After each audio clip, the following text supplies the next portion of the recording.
Hi guys, in today's video I'm going to show you how to enable dark mode on TikTok.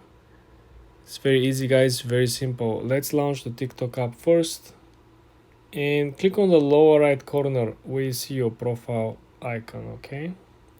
Then go ahead and click on the upper right corner at the three straight lines.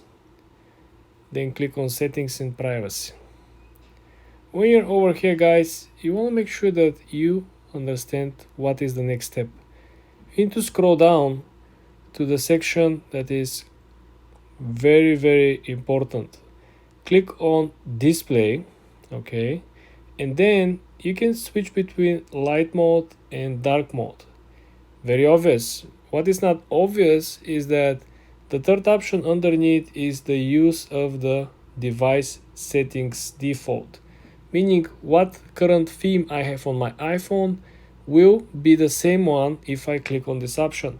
For example, if I click on this one, the TikTok will match my device theme, which is dark theme. If you have light theme on your device, Samsung or iPhone, the TikTok app will simply match the same theme and it will change it automatically. This is very helpful because it will be easier for your eyes to adapt when you're switching from one app to another.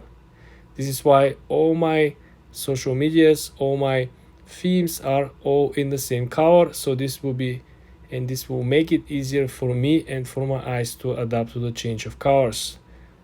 For more videos like this guys, subscribe and like this video.